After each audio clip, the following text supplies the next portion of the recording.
I work too hard during the day to not maximize free time. I'm not just going to sit here and watch garbage time. Raptors are currently down 105-85 to the Brooklyn Nets with 4:40 to go. Nick Nurse has called a timeout. It is a blowout. Let's just wrap it up with the post-game show here because nothing is going to change for the rest of this game.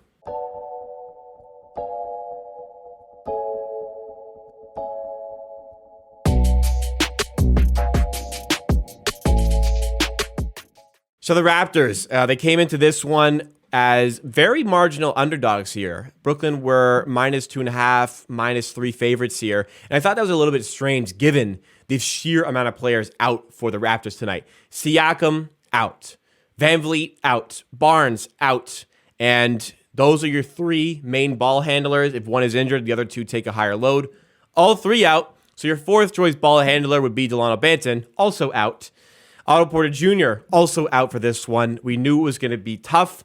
I thought that the spread was a little bit short. I thought it could have been 5 or 6 here. Brooklyn really show out. It shouldn't have been more than that, but Brooklyn really show out. They're up by 20 here. And granted, the Raptors could make a run, but this game is definitely over.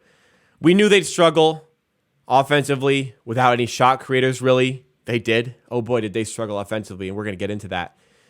They struggled immensely defensively, and I'm not upset about the loss. Like, you go to the Atlanta game where we should have won. If Scottie Barnes dunked it, we could have won that game. We would have won that game. If it didn't overhelp in overtime, we go to second overtime instead of having that buzzer beater, although we did have a really good game, Scottie Barnes, whatever. You lose by 2 to a full-strength Hawks team with that cast of players. You take that. Moral victory, you play well. Today, you get none of that because it was a disaster performance on both ends of the floor. Now, again, I'm going to reiterate my stance that it is what it is, given the injuries. I didn't expect to win this game. Didn't expect us to put up a ton of offense here. I expected better effort. I expected better shot selection. And I definitely expected better defense because the Brooklyn Nets absolutely toyed with this Toronto Raptors team tonight. And they took advantage of the depleted team. With all these guys out, you need to have some bigger players step up for you. The Raptors didn't get that. OG was 7 for 20, which, isn't bad. Let's look at the stats here. Not bad, but 5 turnovers. You're asking OG to take the ball handling load. It's not something he's capable of doing. He was a -20. He's currently a -29. Oh my God, he's a -29, which is the worst in the team. 15 points, but not a lot elsewhere. Gary Trent is 6 for 19. He went 1 for 8 from 3. 3 steals, cool. 3 turnovers, 19 points. Had another rough game. Didn't look good defensively. Nick Nurse called him out during the week. Not a lot changed. Boucher had 16 rebounds, 8 offensive, 12 points. He shot 2 for 15. He shot 2 for 15. And this is not a guy. To preface, Boucher has been great the last few weeks. But today, this is not a guy taking tons of jumpers here. This is a guy getting all of his looks to the rim. 8 offensive rebounds and only 2 field goals made. Man. Chris. Juancho continues to not be able to hit threes. Does other things positively, though. I'll give him credit. He played well today. 8 rebounds, 3 steals. It's strange that he's not hitting threes, but doing other stuff well. Down, I thought, looked good today. Not much else to like. Koloko was meh, not great. Thad looked good. 12 points, 8 rebounds, 5 assists, 2 steals. He looked good again. He's been so good recently. Malachi Flynn hit 2 threes in the first 3 minutes of the game. And as you see, he did nothing else for the rest of it. This was a big opportunity for Flynn to solidify some sort of role for this team. Everybody says he doesn't get any chances. He never gets an opportunity.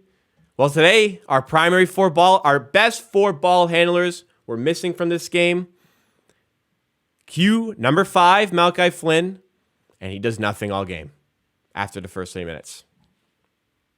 Can't say he didn't get an opportunity here. He had all the opportunity in the world to play well. He didn't. Going to the Brooklyn side of things, you got superstar Kyrie tonight. He goes 11 for 17, 29 points. You get KD not having to do the most. He gets 12 points, 7 and 5, 3 blocks. plus 30, best in the team. Our bench was the good point of this game. Simmons played really well here. He's looking better in the last week or so. Claxton was dominant. O'Neal was wet, 5 for 8 from 3. Their bench did enough to compensate for, or just fill in for the amount of points here. I mean, we're better than this. They got 38 in the first. We went on a 16-0 run. We keep them to 14 in the second quarter. We can defend this team. Then they put up 39 in the third. You fall asleep on defense. They get hot. Timeout management was awful. Before we go into team stats, they went on a huge run. Nick Nurse called a timeout too late before it already got out of hand.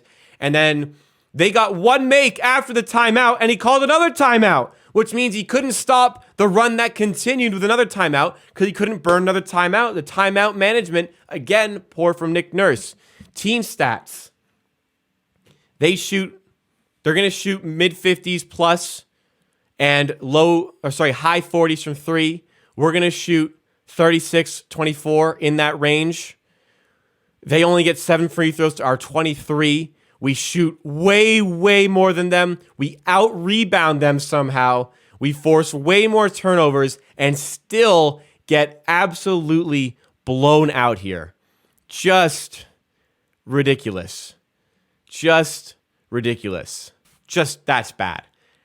Now, again, I'm going to understand that the amount of guys missing, we're probably not going to win this game.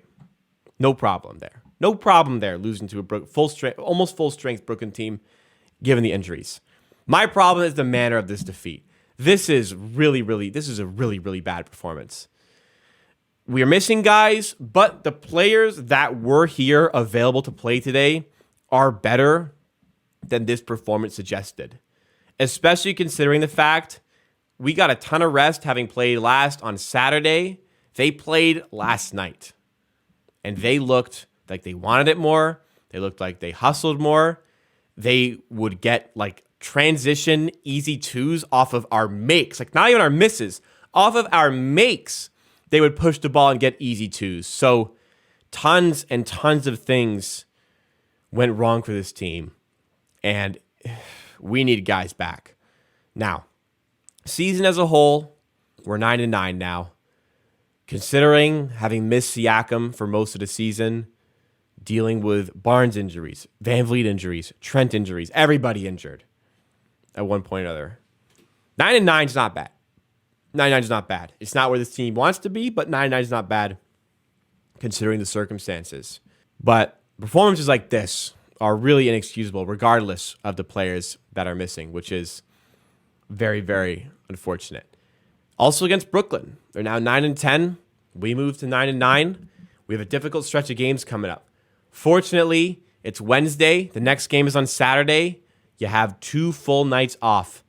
Get Fred VanVleet back healthy. Get Scotty Barnes back in. This won't be as ugly, but we typically struggle immensely playing against Luka Doncic. That's what we have there on Saturday. Brutal loss for the Raptors. They're making it look better in garbage time, I see over here. There's 29 seconds to go, but injuries aside, this team, these players that played today are better than they showcased here.